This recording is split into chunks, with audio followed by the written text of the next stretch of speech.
여러분 안녕하세요. 세상을 밝히는 희망의 등대 김난주TV입니다. 오늘은 우리 6학년 친구들과 함께 구멍난 벼루라고 하는 문학작품을 읽어볼 거예요. 배유한 작가의 전기문입니다. 이 글은 그림을 배우기 위해 추사선생을 찾아가 끊임없이 노력한 끝에 자신만의 기법을 발견해낸 허련의 이야기가 담겨 있는데요. 허련이 추구하는 삶이 잘 나타나 있습니다. 내용 속으로 들어가 보겠습니다. 해남의 초이선사에게 학문을 배우던 젊은 허련은 추사 선생에게 그림을 배우려고 한양으로 찾아간다. 그러나 한양의 월성위궁, 추사 선생의 집을 월성위궁이라고 그래요. 그곳에서 만난 추사 선생은 허련의 그림을 보고 견문이 부족하다고 혹평했어요. 견문이라고 하는 게 뭘까요? 견문은 보고 듣는 게 부족하다는 거야. 허련은 당황스럽고 부끄러웠지만 계속 사랑채에 머물며 청나라에서 온 서책들을 보고 견문을 넓힙니다. 자, 다른 나라 사람들은 어떻게 그림을 그리고 글을 썼을까? 더 많은 넓은 세상의 이야기들을 책을 통해서 보게 됩니다. 그래서 시야를 넓혔어요. 그러던 어느 날 추사 선생의 문화생들이 허련의 그림을 칭찬하면서, 여러분 문화생이 뭐예요? 문화생. 뭐를 문화생이라고 그래요? 밑에 답이 나와 있네. 문화생. 문화생은 스승님에게 가르침을 받는 제자들이에요. 여러분들은 김난주 선생님에게 공부를 배우고 있죠. 여러분은 선생님의 제자들이에요. 옛날 같으면 문화생이라고 했겠죠. 거기에서 추사 선생의 문화생들이 허련의 그림을 칭찬하면서 허련을 추사 선생의 제자라고 칭하자 추사 선생은 누가 자신의 제자냐며 호통을 쳤어요. 허련은 포기하지 않고 추사 선생을 다시 찾아가 제자로 받아달라고 간곡하게 부탁을 하게 됩니다. 이제 읽어주세요. 다음날 이른 아침 허연은 사랑채 마담을 쓸어놓고 우물로 갔다. 하루의 천물을 길어 용적을 채워놓고 아침 잘 울었다. 이른 아침을 서재가 차양으로 은은해졌다. 추사 선생은 무심한 척 허연이 우연히 잘 마신다. 어르신 옆에서 붓의 세상을 열어보고 싶습니다. 자, 붓의 세상이 아니라 붓의 세상을 열어보고 싶습니다. 붓의 세상. 허연은 벌떡 일어나 큰절을 올렸다. 추사 선생은 미간에 주름을 세우고 허연을 바라보았다. 자, 미간에 주름을 세우고, 이게 어떻게 표정을 지었다는가 해봐봐. 표정 지어봐. 이렇게 미간에 주름을 세우고 이렇게 기분 나쁜 표정 있잖아. 못하지? 화난 표정. 그렇지. 우리 가은 잘한다. 자, 다음 계속 읽어주세요. 저는 해남을 떠나올 때 이미 스승을 찾았습니다. 졸 선사의 편지 내용이었던 것이었든 이제 상관이 없습니다. 어르신께서 제 그림의 부족함을 일깨워 주셨으니 그것을 채우는 것도 어르신께로부터 배우고 싶습니다. 추사 선생은 못마땅한 표정으로 허연을 쏘아보았다. 애당초 흔쾌한 대답을 기다리지 않은 터였다. 허연은 개의치 않고 고개를 깊이 숙였다. 추사 선생이 심드렁하게 말했다. 그러시게 자네는 자네의 스승을 찾게, 나는 내 제자를 찾을 터이니. 대단히 알리송한 말이었다. 짧게 흘린 웃음소리도 알리송하기 마찬가지였다. 제자를 찾겠다는 말이 제자가 별만한지 두고 보겠다는 뜻인지, 자네는 내가 찾는 제자가 아니라는 뜻인지, 허연은 무슨 뜻인지 묻지 못했다. 답이 두려웠다. 한 잔 더 주시게. 추사 선생이 차를 정했다. 순간 허연은 앞쪽이 달릴 가능성이 더 크다고 생각하며 얼른 찻잔을 채웠다. 그렇게 생각하기로 마음먹었다. 추사 선생의 말이 그만 떠나게 아니면 된 거 아닌가. 허연도 차 한 잔을 따라 마셨다. 향긋한 차가 매끄럽게 목구멍을 타고 흘러내렸다.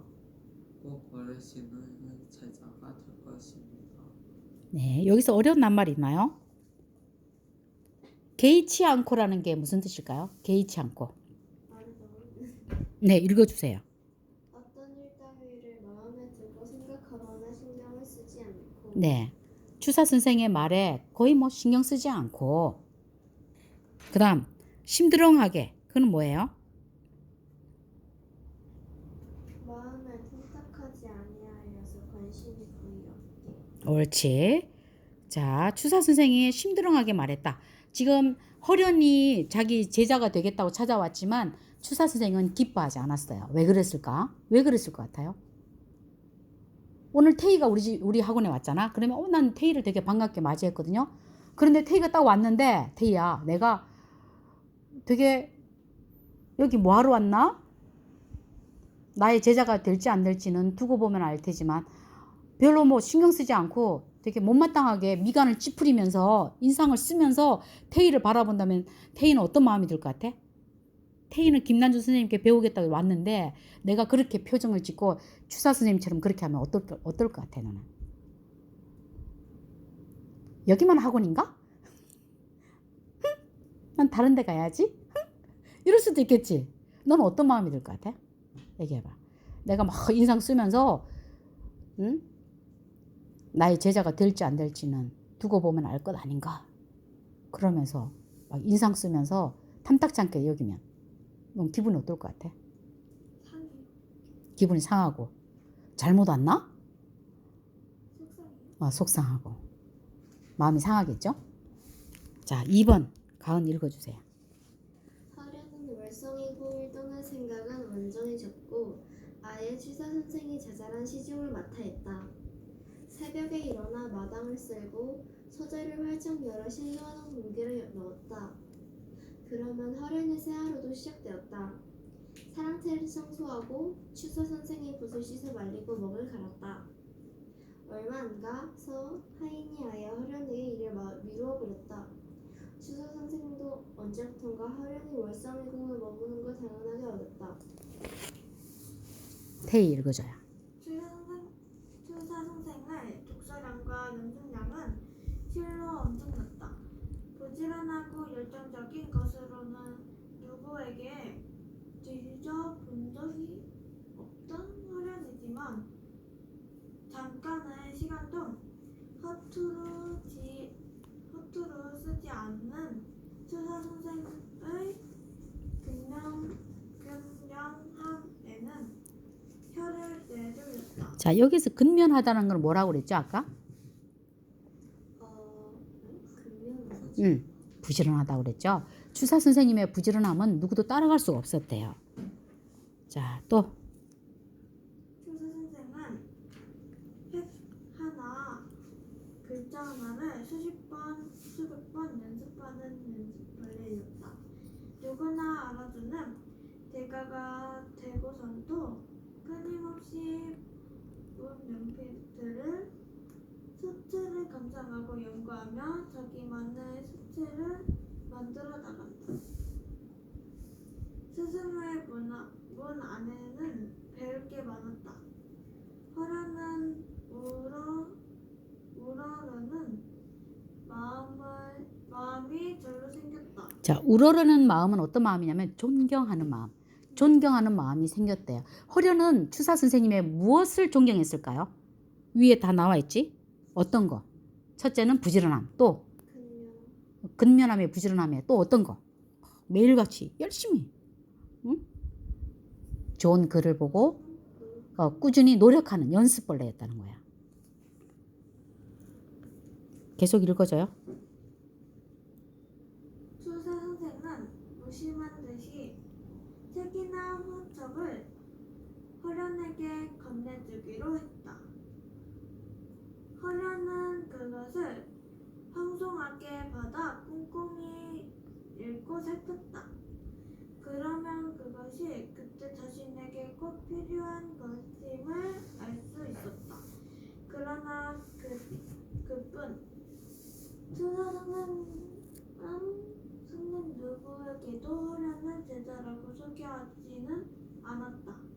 허련은 혼자 있는 시간은 한 시각도 아껴서 책을 읽고 화첩을 보고 그림을 그렸다. 자, 여기서 하나 짚고 넘어갈게요. 허련은 처음 만났을 때도 반갑게 대해주지 않았던 추사 선생님이었지만 같이 머물면서도 다른 사람에게 이 사람은 나의 제자입니다 하고 인정받지 못했어요. 인정하지 않았잖아, 추사 선생님이.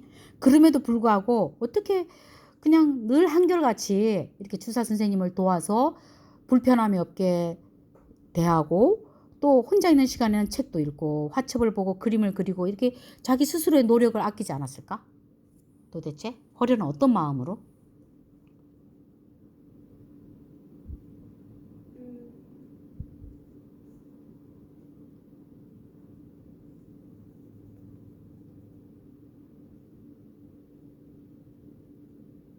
어땠을 것 같아?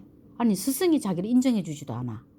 그런데 온갖 허드렛 일 다 하고 그 집에서 일하는 사람이 하던 일들도 나중에는 그냥 허련히 맡아서 하게 되는 그런 상황까지 됐잖아요. 그런데도 불평하지 않고 어떻게 그 일들을 다 해낼 수 있었을까? 추사 선생님을 존경하고 제자가 되고 싶기 때문에. 그래서 언젠가는 인정을 받을 거라는 희망과 또 확신이 있었을 것 같아요. 그렇지? 그 다음 4번. 여러 날 공들여 바위 틈에 작은 나무를 그렸는데 꽤 마음에 들었다. 마당에서 종이를 들고 그림을 말리고 있는데 뒤에서 추사 선생의 목소리가 들렸다. 그 나무는 자네의 나무인가? 왜? 자네의 정신이 거기에 있는가? 나무와 바위 말고 뭐가 있는가? 뭐가 있나 나니 허연히 미처 질문의 뜻을 생각하기도 전에 추사 선생은 돌아서 가버렸다. 허연은 하림없이 그림을 내려다보았다. 공들인 붓질이었다. 그러나 기쁨은 있고 이야기가 없었다. 추사 선생을 그림처럼 그리는 사람의 이상이나 소문 같은 것이 없었다. 허연은 맥이 빠졌다. 나무나 바위가 아무리 진짜 같아도 붓질이 아무리 펄펄 살아있어도 눈에 보이는 것만으로는 안 되는 거였다. 정신이라는 것은 눈끝을 교모하면서 나오는 게 아니었다. 그건 그리는 사람의 마음속에 있는 것이 손을 파고 붓을 지나서 나오는 것이라고 말 수밖에 없었다. 며칠 동안 허연은 절망감으로 괴로웠다. 자, 지나치면서 추사 선생님이 허련에게 던진 말 한마디. 거기 뭐라고 그랬어요? 자네의 정신이 자네의 정신이 거기 있는가? 그림에, 글씨와 그림에 그 글씨를 그리고 쓰는 사람의 정신, 그 사람의 말하고자 하는 중요한 메시지가 담겨 있는 거 아닌가? 그걸 얘기를 하고 있는 것 같습니다. 그런데 허련은 그 추사 선생님의 물음 하나에 자기 스스로 그림에는 있는 그대로 사진 찍듯이 그리는 그거는 있지만 정신이 있는가에 대해서는 답을 할 수가 없었어요. 그 다음 은 읽어줘요. 내 내면을 깊고 그윽한 무엇으로 채우지 않고서는 제대로 된 그림을 그릴 수 없겠구나. 하려는 그림보다 책을 더 많이 읽었다. 그리는 시간보다 생각하는 시간이 더 많아졌다. 나는 나무에 어떤 의식을 넣어 내 나무를 그릴 것인가? 어떻게 내 바위를 그릴 것인가? 이 모란은 내 모란인가 아닌가? 나는 어떤 마음으로 새가 되어 날고 있는가? 허련은 자신에게 더 많은 것을 물었다. 사물을 보고 앉아서 깊이 생각하다 보면 사물과 마음이 통하는 듯 했다. 그림은 사물과 자신과의 소통이 우선되어야 한다는 것이다. 월성미국에서 종이를 먹으로 채우면서 계절이 휙휙 지나갔다. 먹을 가는 시간은 마음을 닦는 시간이기도 했다. 먹물이 까맣게 벼루를 채우는 동안 마음은 차분히 가라앉고 내면 깊은 곳에서 그림에 대한 어떤 마음이 들어있어야 될까요? 열정, 그렇죠. 열정만 오롯이 솟아올랐다. 학문이 날로 깊어져갔고 그림 보는 안목도 높아졌다. 허련은 기쁨과 뿌듯함에 종일 쉬지 않아도 힘든 줄 몰랐다. 마음 먹은 대로 안 되어 괴로울 때가 더 많았지만 그 괴로움조차 기꺼웠다. 자, 기꺼웠다는 게 무슨 뜻일까요? 마음속으로 은근히 기뻤다. 음. 자신의 그림을 볼 줄 아는 안목이 없어 괴로워할 줄도 몰랐던 시절을 생각하면 지금의 괴로움은 오히려 이제 눈이 띄었음을 보여주는 증거였다. 아주 가끔이지만 추사 선생이 허련의 그림을 보고 고개를 끄덕이기도 했고 비판을 하기도 했다. 호든 악평을 들여도 허련은 행복하고 황홀했다. 자, 여기서 중요한 거. 호된 악평. 그냥 악평이 아니라 아주 호된 꾸지람. 호된 비판을 듣는 그런 허련임에도 불구하고 왜 추사 김정희 선생님에 대해서 노여움이나 반감보다는 오히려 더 행복하고 황홀한 느낌을 더 받았을까? 응? 자기 작품에 대해서 악평을 하면 기분 나쁠 수 있잖아요. 악평 왜 그런 거 있잖아. 악성 댓글. 그지? 자기가 올린 뭐 영상에 대해서 악성 댓글 올리면 상처받고 이런 경우 많은데 그림에 대해서 악평을 막 아끼잖아요. 그럼에도 왜 이렇게 기뻐하고 더 황홀해 할 정도로 행복했을까? 자신의 잘못된 걸 알고 고칠 수 있기 때문에. 오호, 또 언니는? 그래도 인정받을 때도 있기도 하고 응? 이렇게 해도 뭔가 늘었다는 걸 자신이 그러니까 처음에는 완전 약간 되게 취급도 안 해주는데 응. 이제 약간 평가도 해주고 이러니까 약간 뿌듯함도 조금 있을 것 같아요. 어허. 자, 그다음 태희는?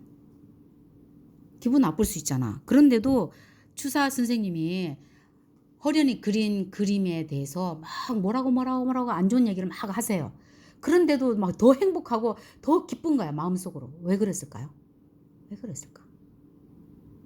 고칠 점을 말해주니까. 그렇지. 고칠 점을 말해주잖아요. 그러면 더 발전할 수 있겠지. 관심이 없다면 그런 말도 해주지 않을걸? 그냥 휙 지나갈 거예요. 관심이 있다는 증거라는 거를 허련은 알고 있었어요. 자, 그 다음 우리 읽어줘요. 어느 날 추사 선생이 물었다. 자네는 종료라는 사람은 아닌가? 예. 해서체를 대가로 알고 있습니다. 대가가 아니고 대가. 대가로 그 분야의 전문가를 대가라고 그래요. 해소체의 대가로 알고 있습니다.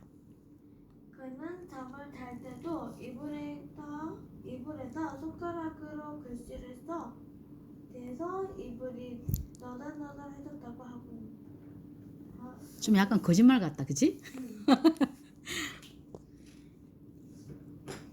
네, 그만큼 연습을 해야 대가가 되는군요.